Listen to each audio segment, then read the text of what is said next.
you to picture a village in Oxfordshire, the kind of village where Oxford dons go to retire.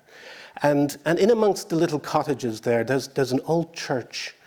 And that church has been renovated, and this crazy American now lives in this tiny church in a village in Oxfordshire. And he's here to speak to you today. He doesn't spend all of his time in this converted church in Oxfordshire. This is all true.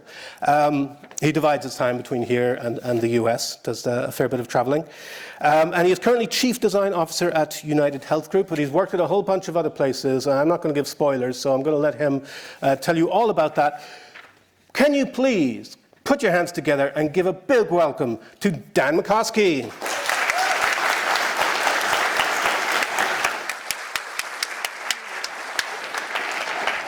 Thank you so much. It's so exciting to be here because there are few conferences and spaces that bring together these two complementary worlds of designing and building, of making, of developing.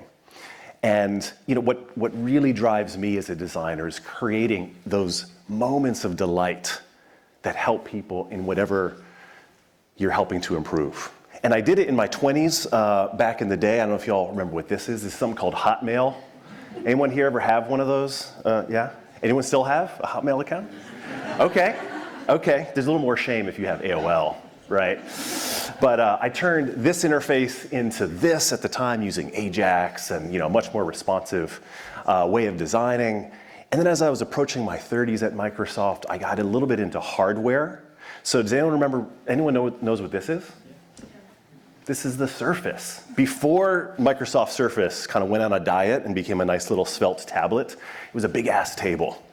And our design team was trying to figure out all of the interactions about how to connect people to hardware and software without mice or keyboards, and how to create a new design language. And then I worked, that got me into hardware. I worked at Motorola, Google. I did this modular phone. I'll tell you the story about that in a bit. And then for the last decade, I've actually been working at companies that don't really get to design. So this is Walmart's app that we designed. And I came to the UK 5 years ago to join Lloyd's Banking Group. Anyone here from Lloyd's Banking Group? Yeah? All right. Help Britain prosper. Like, this is...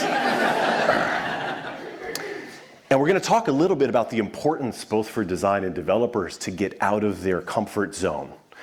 And for the last decade, I've been working at places like United Healthcare and Lloyd's and Walmart that don't necessarily get the power of design and development. And I reflected on this kind of stretch of a decade in Silicon Valley, a decade at these companies that don't get design.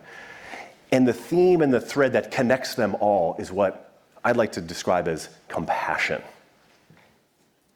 And when you think about the terms surrounding at least the design world, user experience, human-centered design, like these are all touching on it, but I feel like there's a spirit of what we do that is a little bit more human and a little bit deeper. So I want to talk about that today.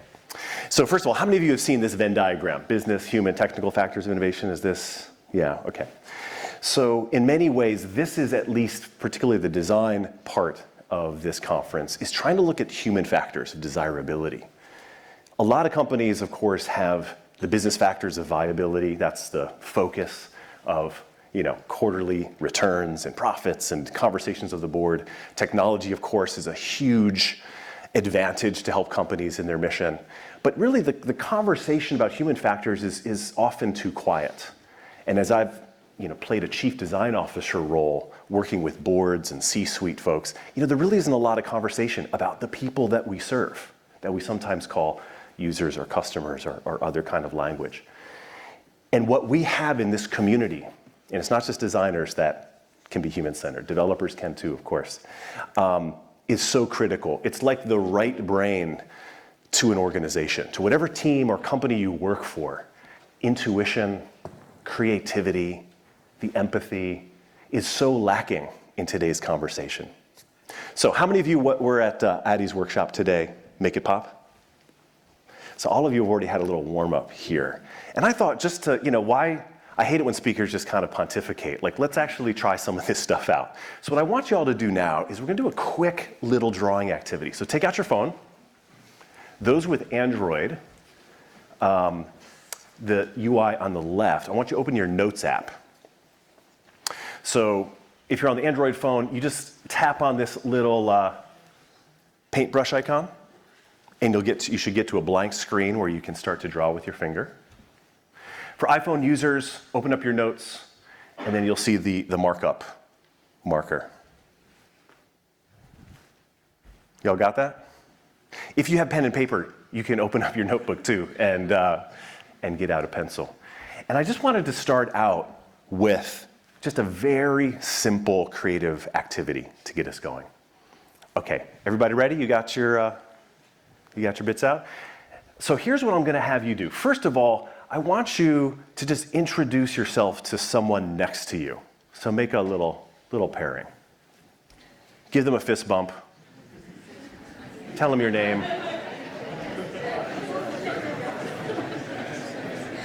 Everybody's got somebody?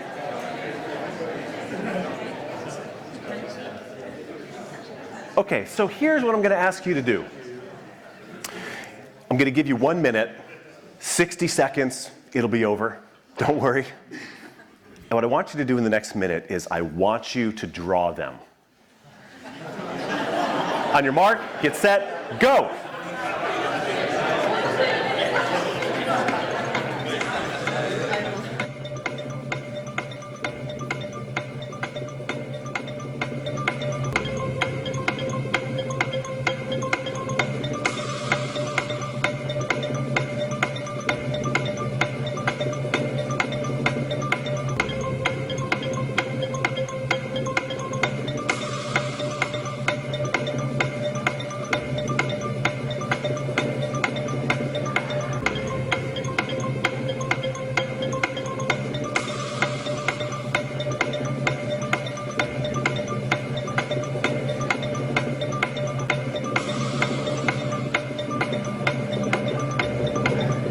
All right, we got about 10 seconds left. Put the finishing touches on those masterpieces. All right, awesome. Well done. Okay.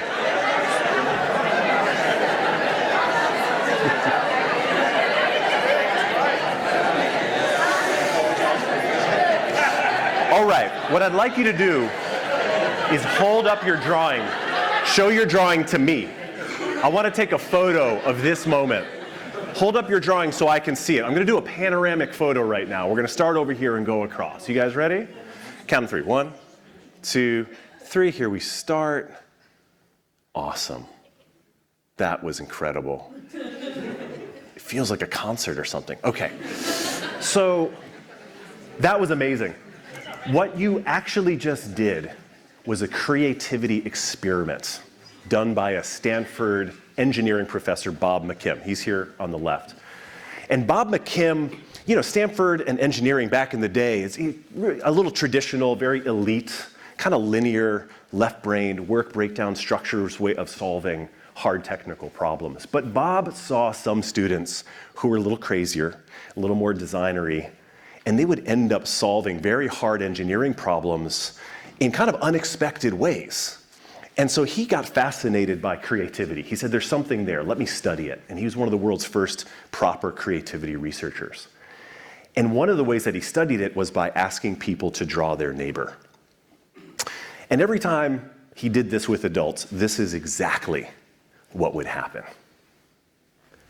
Lots of giggling, a little bit of embarrassment. I think I heard about 50 sorries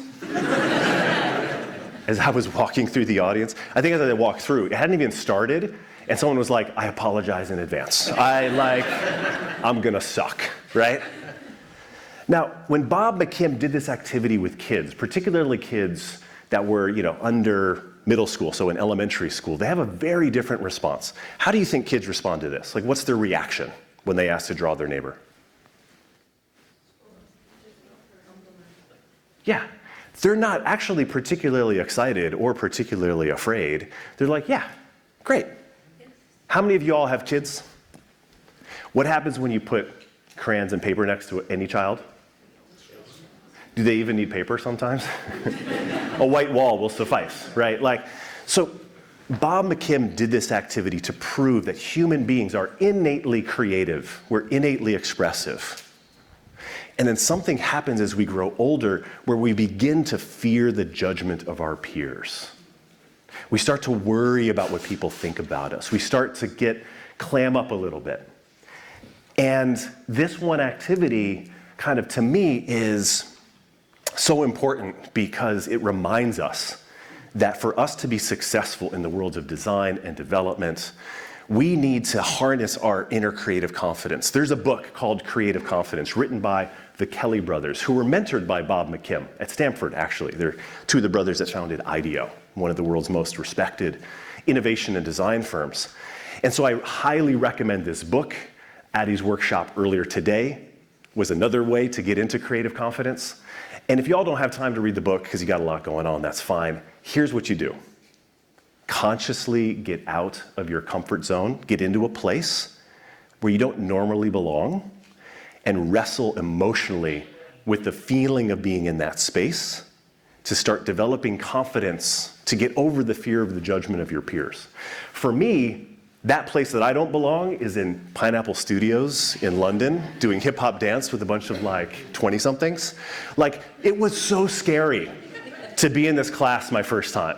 I'm like, oh my God, I don't know how to dance. It's so insane. Years later, having put myself in this environment several times a week, I'm like, I love hip hop. And more importantly, it gives me the confidence to know that I can be in any environment. If I can survive this class, right? So I really encourage y'all to get into that space. And I love that this conference kind of brings together different worlds, which is so important. If we recognize that we are creative, we also have to then take the next step and recognize that everyone is creative. What about the people you design with, the people you design for, the people you write code for? Too often, the people that we call users, which, by the way, Tufte talks about this, right? There's only 3 industries that use the word user to describe the people they serve. Illicit drugs, prostitution, and software development. Good job, software development. Do you really only care about a human being during that moment that they're using your interface, right? No, these are people with lives and hopes and dreams and relationships and goals. So those people too often are just the passive recipients of the stuff that we create. We don't really involve them in the process. Maybe we'll do some research. Maybe we'll do some ethnographic research if you're really advanced and go out and study the tribes and their native habitat. What is it like to use this software or use this product? But what if we involve them more authentically in our process? So this is, I'm going to talk a little bit about my thoughts on compassion, and then I'm going to share a couple of case studies with you about experiments on how we can practice design in this compassionate way. So first of all, imagine a continuum. In the middle is apathy. Apathy is defined as, I don't really have feelings towards you.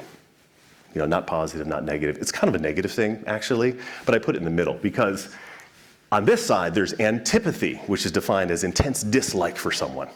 And there's a whole bunch of other stuff out here. Hatred, right? Stereotypes, all kinds of things. We don't, let's just focus on the other side, because it's still a little bit of a happier place. So moving forward from apathy, if we think about how we connect with people, there's sympathy. And sympathy is defined by feeling sad for the misfortunes of others. Jeremy, you're sick. I'm so sorry. I hope you get better. Whew, I'm not sick. Right. So it's kind of nice, but you're disconnected. One step better than that is empathy. Empathy is defined as being able to feel and share the emotions of others. Philip, I'm so sorry. You're sick. I've been there, man. I was sick last week. Oh, it's so horrible. Tell me how you're doing, bro. Right? There's a little bit more of this, connection.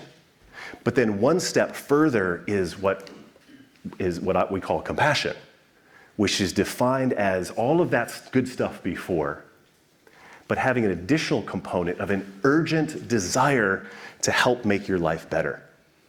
I'm so sorry you're sick, Philip. I've been there. Can I cook you some soup? Can I clean your house? What do you need? Right? And so to me, I took a Mid-Journey Discord server representation of compassion. No art direction, this is just an AI-generated image of compassion, which I know is highly strange, given we're talking about human-centered design. But I thought it was kind of a beautiful representation of, well, I don't know, whatever image data this image was trained from, but there's something almost spiritual about that level of human-centeredness, of taking empathy to the next level. And to me, this is really the spirit of what we do, beyond the business goals, beyond the coolness of just being in a cool profession and working with tech. And I feel like I can no longer describe design without really talking about it in terms of the impact and the purpose that it'll have on people. And this, we'll have conversations later about society, about inclusion, about thinking about the accessibility, the broader implications of designing and developing for people, not just users. Okay, one last little story here, and then I'll get into a couple of examples of, well, what does this look like for me? When I was in my 20s, I worked for this guy, Clement Mach, who had a company called Studio Archetype, like the coolest design firm on the planet at the time. And he wrote this book where he made this statement, and I was super excited about this. UX wasn't a thing back then. I'm old enough to where UX was new, And I had my business card said, Dan Makowski, experienced designer.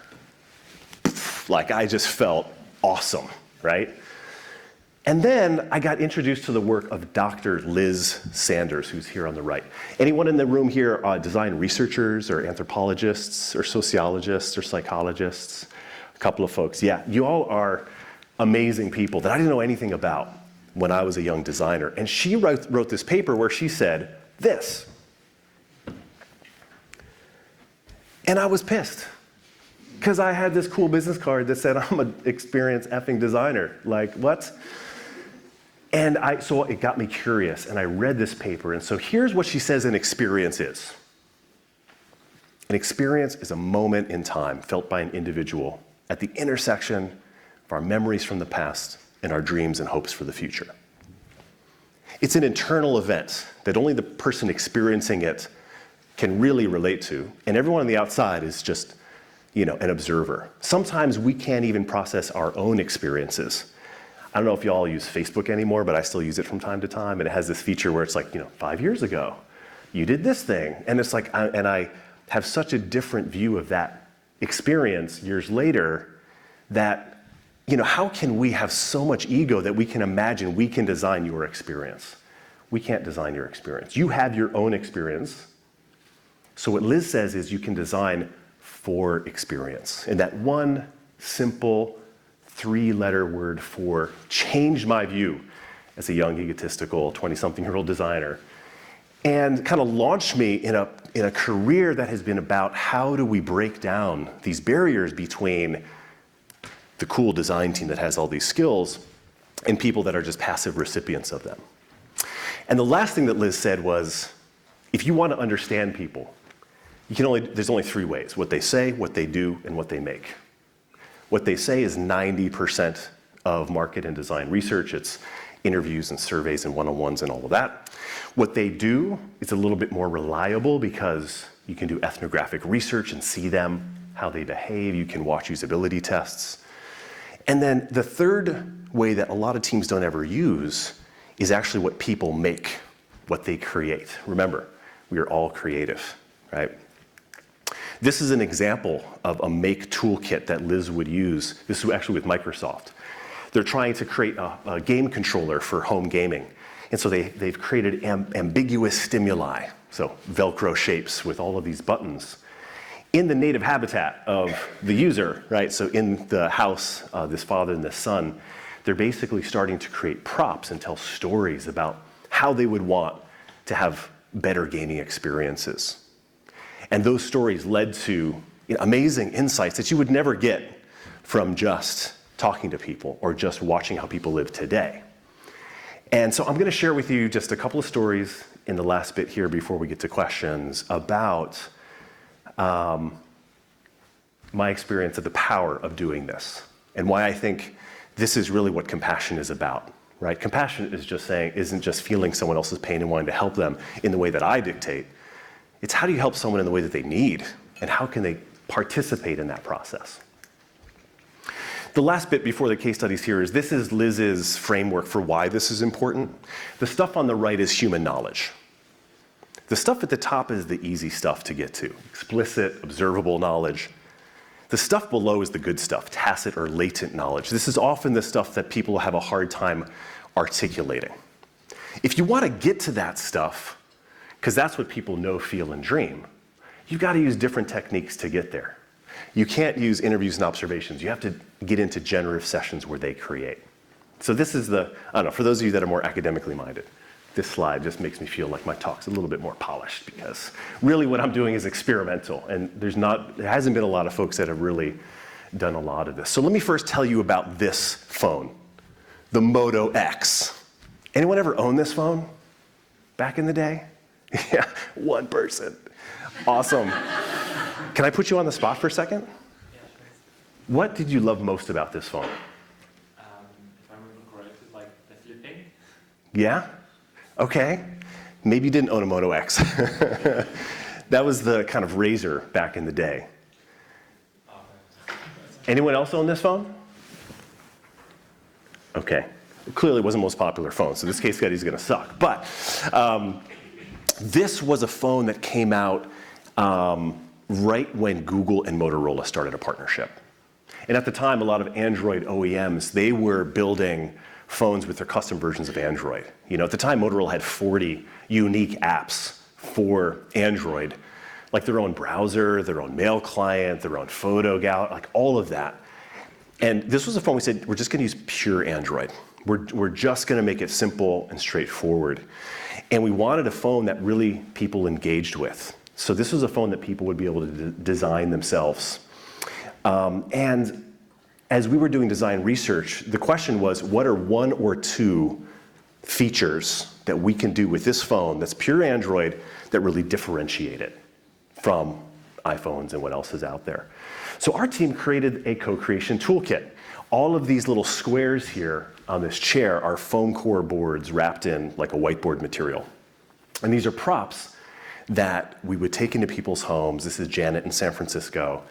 And what we had these folks do after lots of sessions together, building rapport, we had these families act out the 5-year future in their home and said, this is how I want to live, right? Because when you go to some usability lab in a company, it's kind of artificial. You're just, you know, we wanted to really connect with people in their space. So Janet was saying, well, I get home about an hour before my husband every day. And I just like to turn on the TV because I like the sound of like talking in the environment. And I would love to walk into my house and my TV would just say, hey, Janet, welcome home. Do you want to turn on the news like you always do? Because I often don't know where the remote is. There's a lot of friction. She's like, yeah. So she had this scenario of talking to her television. We then had a scenario where Jim is here in the kitchen and he made a digital tablet that goes on the fridge. But then as he was actually prototyping the feature, he said, well, this is, why should I write on it? Can't I just say, hey, fridge, I need some eggs? And you know, that will then sync with my wife who's going to the grocery store later. And then, you know, why can't we just have a more natural connection? And we had this couple, she's a biker. She was saying, sometimes I need to connect, but I'm riding. Maybe I can just talk on my wrist, right? And this was like in 2012, right? So this is, I know the scenarios I'm describing, you're like, oh yeah, I do that today, right? But outside of Star Trek, no one had really made this available, the ability to just naturally, or somewhat naturally, speak to a device and have it respond in a way that makes sense. The engineers working on the Moto X said, well, we've got this little piece of silicone called the X8 microprocessor that we were going to use for like email background processing for this phone, but I bet we could listen for the word hey and then take action on it. So we did some tests, we did some prototypes, and we launched what's called touchless control. Touchless control was, hey Moto, what time is it? Hey Moto, what's the weather going to be like later? Hey Moto, call such and such. And this was the most loved feature of this phone. Google actually liked this so much that they were like, why don't we just take that into Hey Google? So the Hey Moto experience, which came from all this co-creation, turned quickly into Hey Google. And then of course, you know what happened, right? Alexa had a very similar interface. Apple has Hey Siri. And I don't know how many of you have talked to a smart device or speaker in the last 24 hours? Anybody here? Yeah. Sometimes it's super annoying, but a lot of times it's really helpful.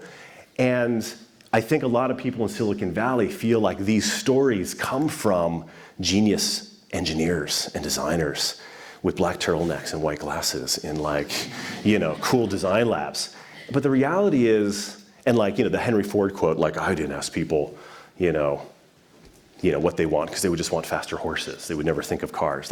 Horse shit, bullshit. People are creative. People know what works, what doesn't work, and people can dream about the future. And these experiences, to me, show that. Okay, a couple more examples, and then we'll get into some good Q&A. I was so intrigued by this idea of people making and connecting with their own device. With the Moto X, you could actually design the actual phone itself. So do you want a bamboo back or different kind of colors and the accents? It was just a more kind of flexible space.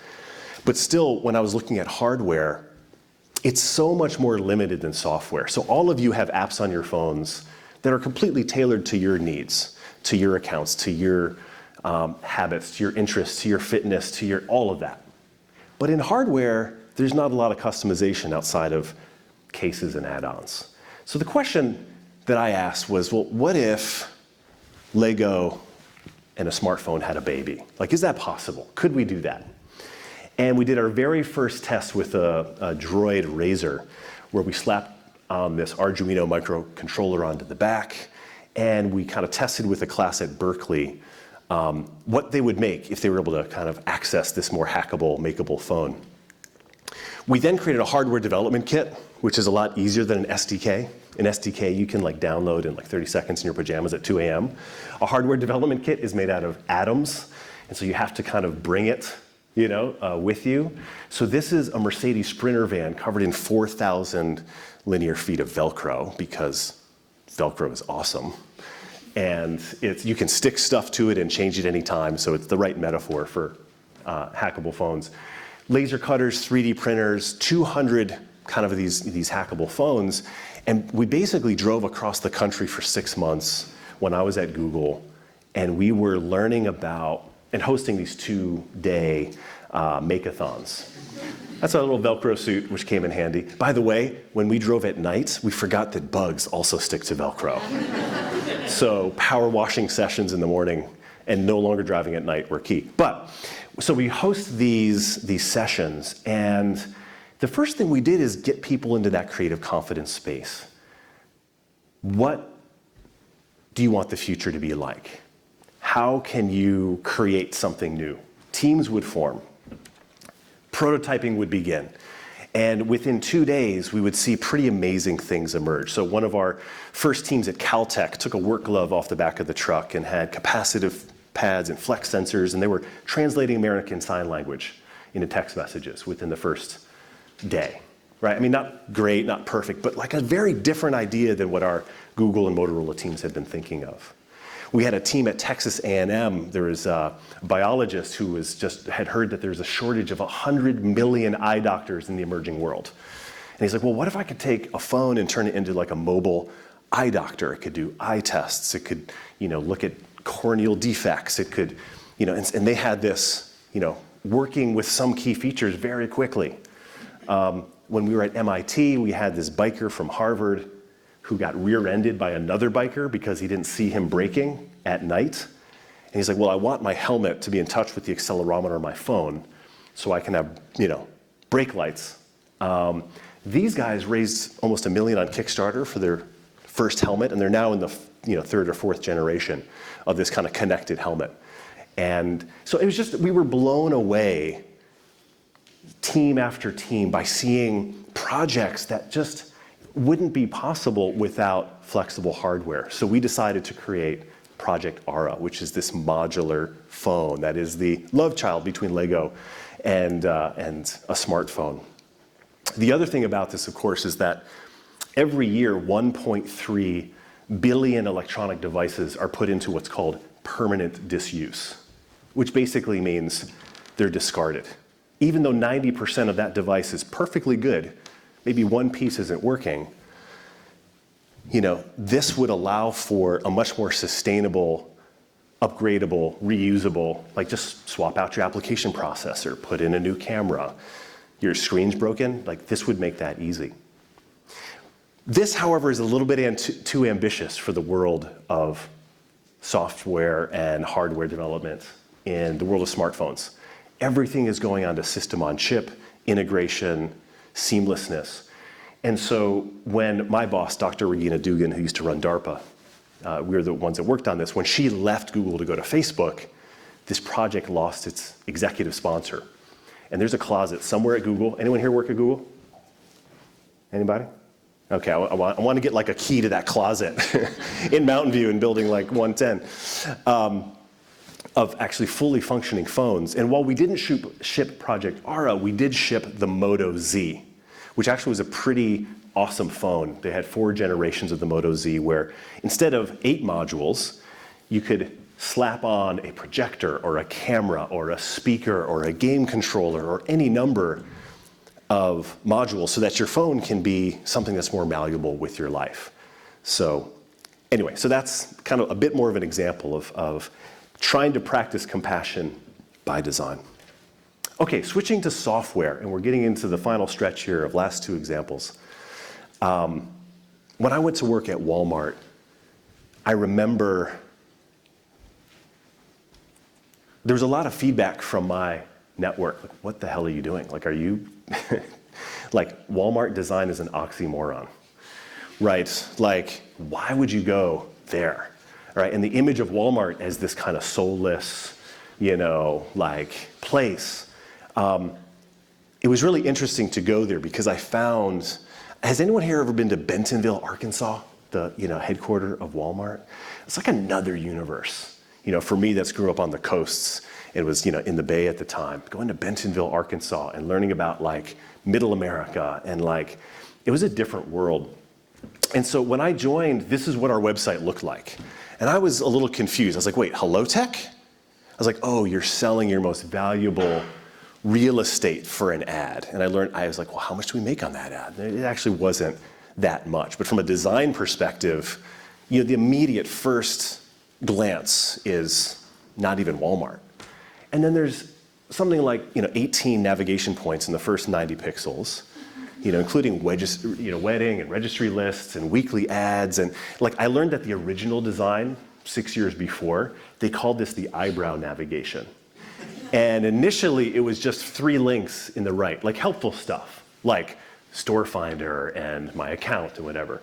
And as soon as the business is like, oh my God, there's space, it turned into a frickin' unibrow. And like everyone in the business is just trying to shove their thing in there. Raise your hand if you can relate to me of like, your properties where people just shoving stuff in there. Yeah. And then, I don't know what this is a POV, a point of view is the main kind of content here. I don't suffer from allergies, and even if I did, I don't know what this whole Memorial Day like thing, like it's unclear what's going on. And then it's just carousel after carousel after carousel of indecision. There is no clear point of view on design when I joined Walmart.com. If anything, this team was just copying Amazon. So we really needed to figure out, what are we about? Are we just going to copy Amazon every feature release? And when I was there, we had this conversation of people as consumers, right? Like as if your ultimate goal in life is just to consume things that other people make. And we said, that's not right? We started thinking about households. So we did a co-creation session. We brought households that rely on Walmart into our studios, and we asked them to do a collage of what living better meant to them. The company's purpose is help people save money so you can live better. And then we had them mark on their collages things that prevent them from living better. The insights from those sessions were then the basis for us rethinking every pixel associated with Walmart.com. We saw a lot of desire for families to spend more time together. That just 60% of American households don't know what they're having for dinner by 4 p.m. that day. Right? So there's a lot of waste.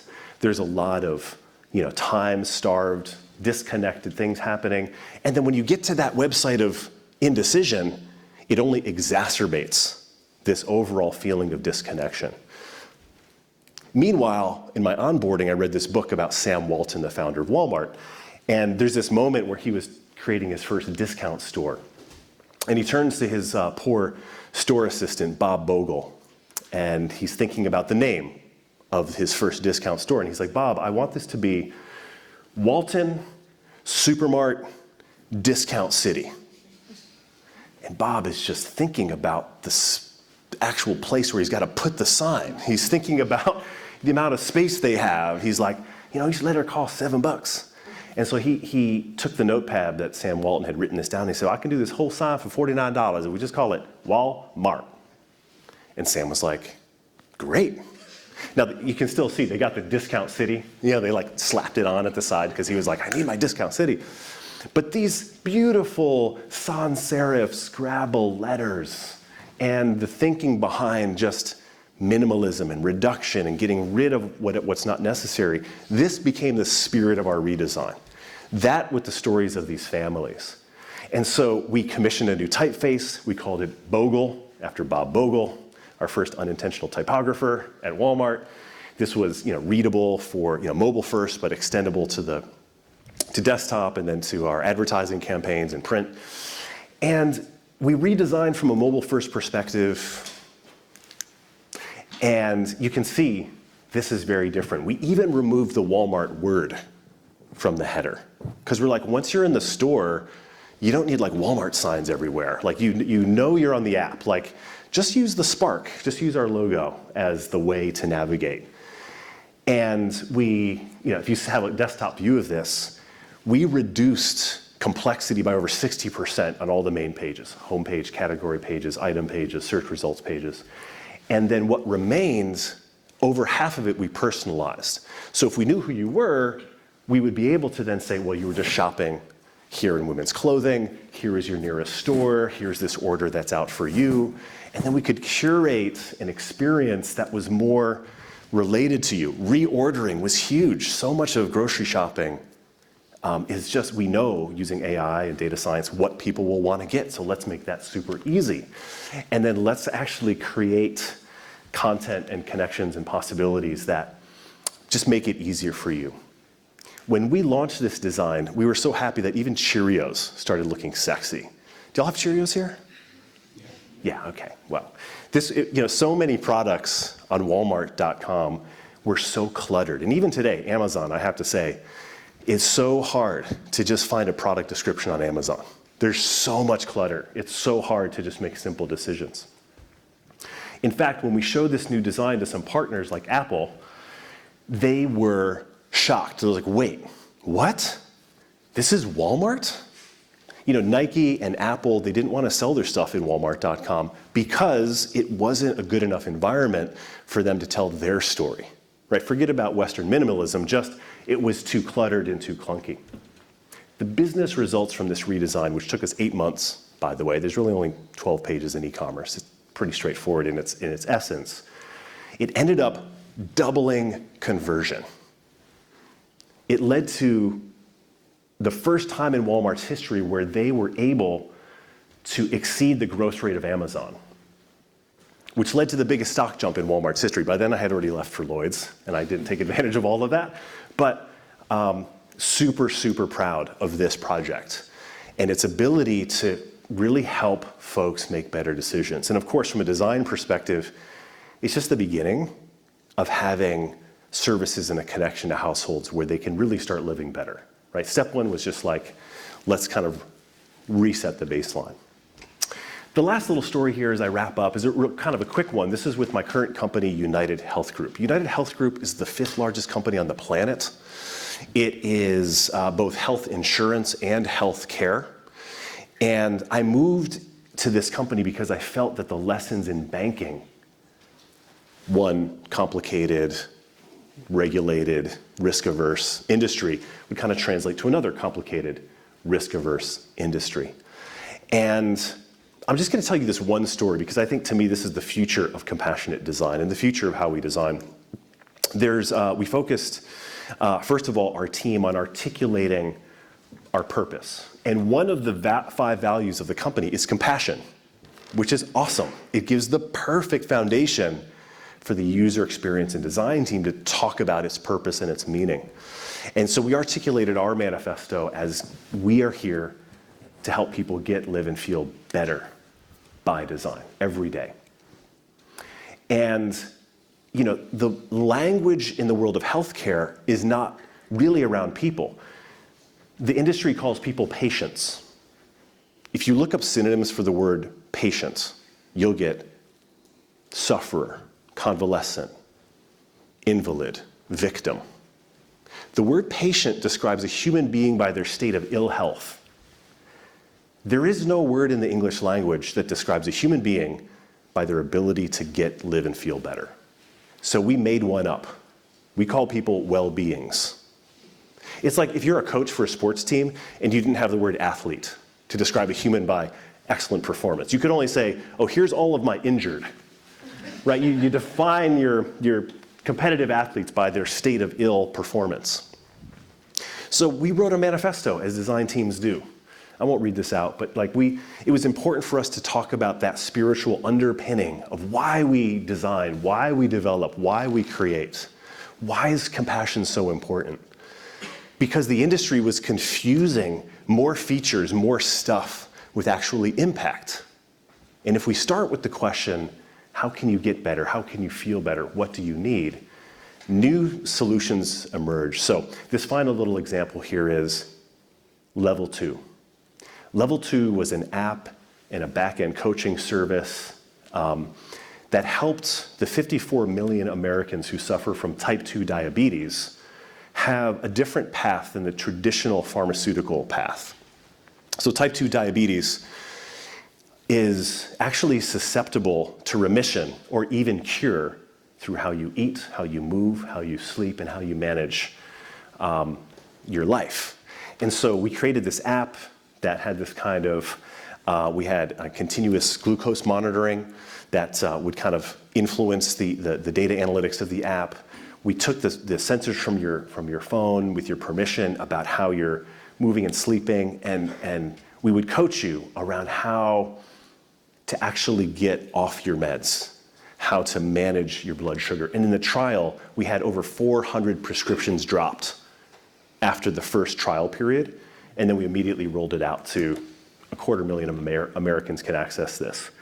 And we're giving very personalized insights, and we have a care team behind the scenes that help people who suffer from type 2 diabetes the right guidance they need. And this, to me, is what compassionate design is all about. It's understanding people, their lives and needs, involving them in the process, and hopefully we can have more impact that way. So thank you so much. I'm so excited to hear what questions you might have.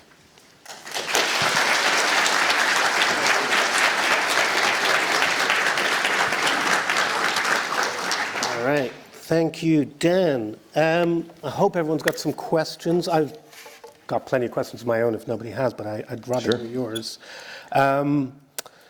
So you were back in Microsoft back in the day, Hotmail? Hotmail. Wow, that brings back memories. Maybe you can settle something. I thought maybe this is an urban legend. Was the name Hotmail a pun on HTML? Oh, I don't know. I mean, we bought Hotmail, right? Right, you were already on Microsoft. I don't know those legends. What I do remember, though, was it was April Fool's back in 2004. Yes. And Google was like, oh, we're doing Gmail. You get a gig of storage. You get and all of us at Hotmail were like, yeah, ha, ha, ha, you can never do that. There's no way. 6 weeks later, people started getting invites to the beta of Gmail, and we were like, shit, that's real. And that was kind of the moment that I was like, Microsoft's cool, but someday I got to go work for Google. So I remember that April Fool's. yeah. On the Walmart redesign, you say you reduced complexity. Yeah. Did you really, though, or did you just shove it behind a hamburger icon? No, it's a good question. I mean, the real challenging thing there is we reduced density. So if you counted up the number of items per page, there was 50 to 60% less objects that had to be consumed. And there's this guy, Barry Schwartz, that has this thing called the paradox of choice. He would go into grocery stores and put out Jam. Jam, yeah. Right. The replication doesn't work for that. I know science is suffering a replication crisis, but that experiment did not survive replication. Really? No. Well, I think in my practice is the more options you put in front of someone, the more they lock up in indecision. And so the idea is, can you give less, but the things that you do give are more personalized based on what we know about you, Yeah. right? But still, shoving everything behind a hamburger, it's kind of like a teenager cleaning up their room by throwing everything into the cupboard. A little bit, but if it's a thoughtful hamburger. Okay. Can I get a feel for who's got... Okay, we do have a question here. We've got microphones, so if you could raise your hand high so that Katie can see. There we go. Good. Keep it up. Keep the hand up. There we go. Okay. All right, let's have it. It's Ahmed here. Thank you for the talk. My question about the compassion. Like, I work in a company that deliver food, like Deliveroo, and we do a lot of user research, but you're right, like we don't get in touch with people in the way that you should. First, like how to get the buy-in from like the management or from the leader to do such a thing, because it seems expensive to meet people and actually involve them into kind of the design decision as a creative creatures. Yeah, no, it's a good question. Well, first of all, you got to recognize it is awkward.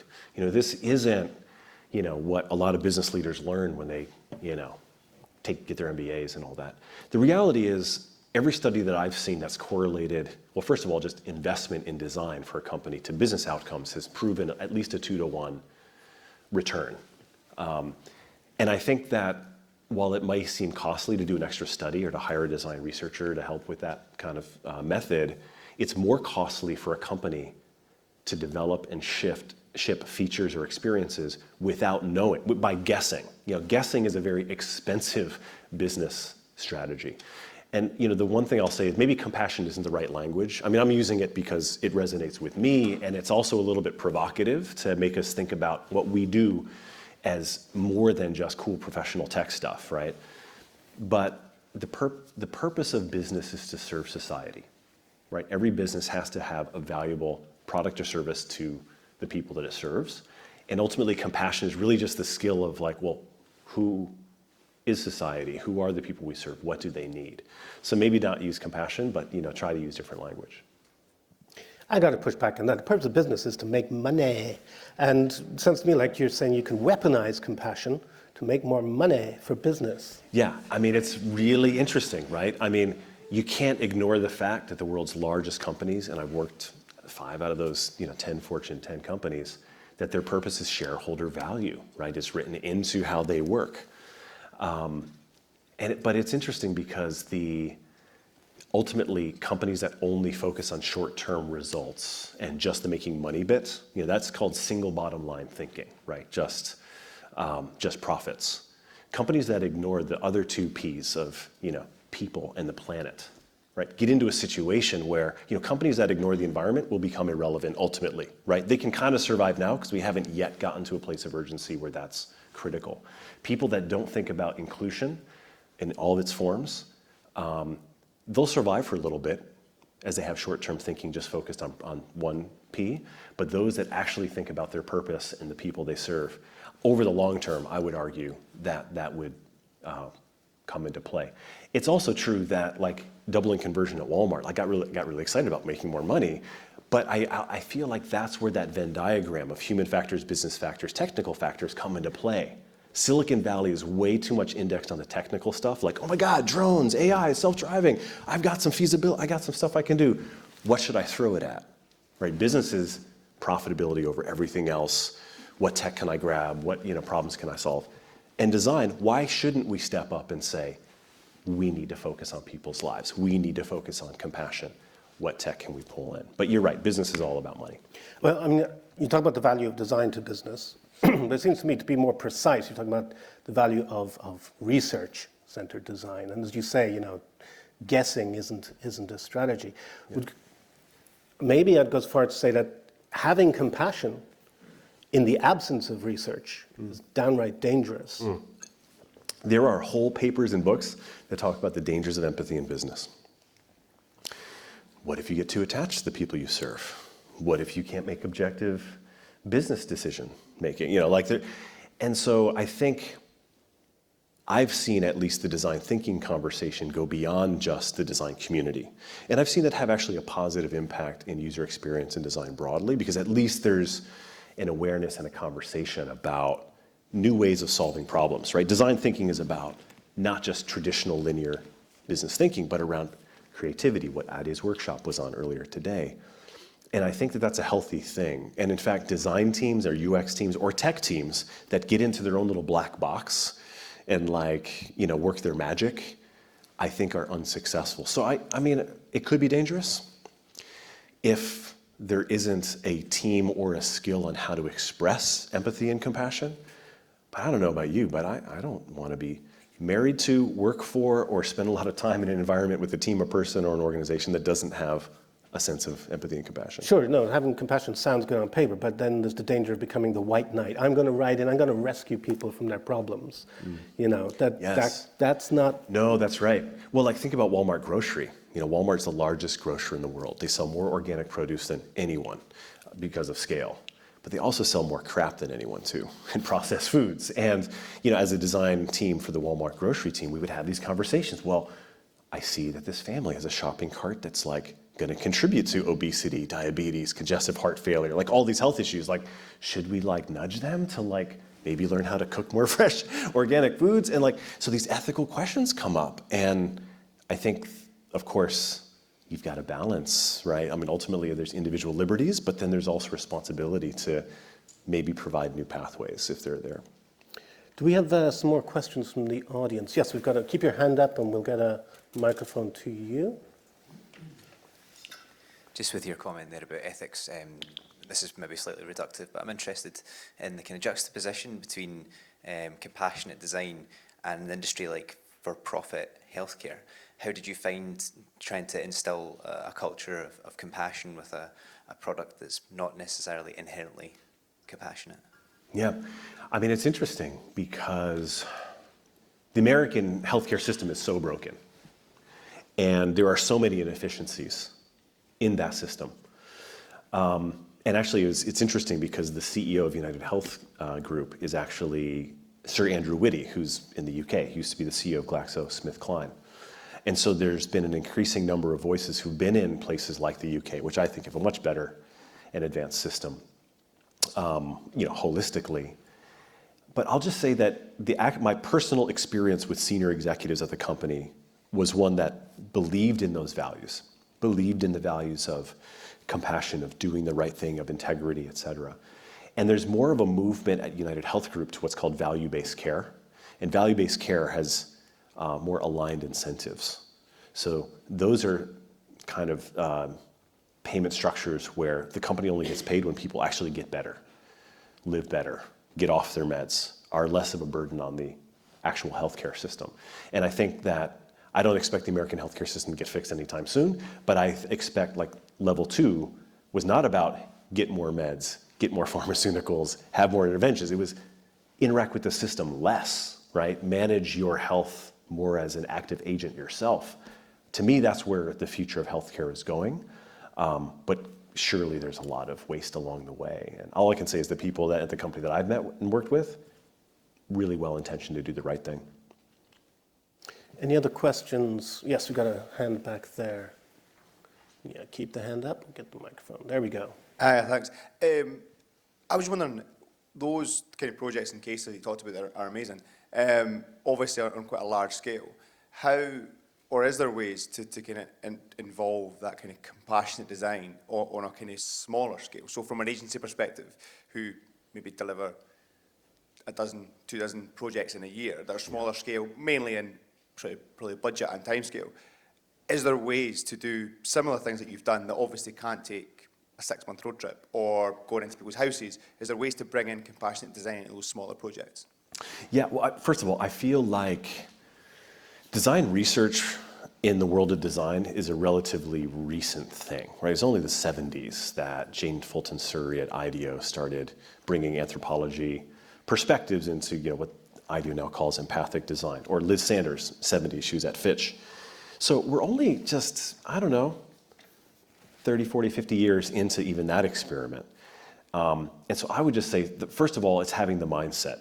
how do you talk about the people you serve? How do you as a team work, right? It's highly, disingenuous to be a brutal team culture where you all like slaughter each other politically, but then are super compassionate to the people you serve. Like what the culture you create internally is what you show externally as well.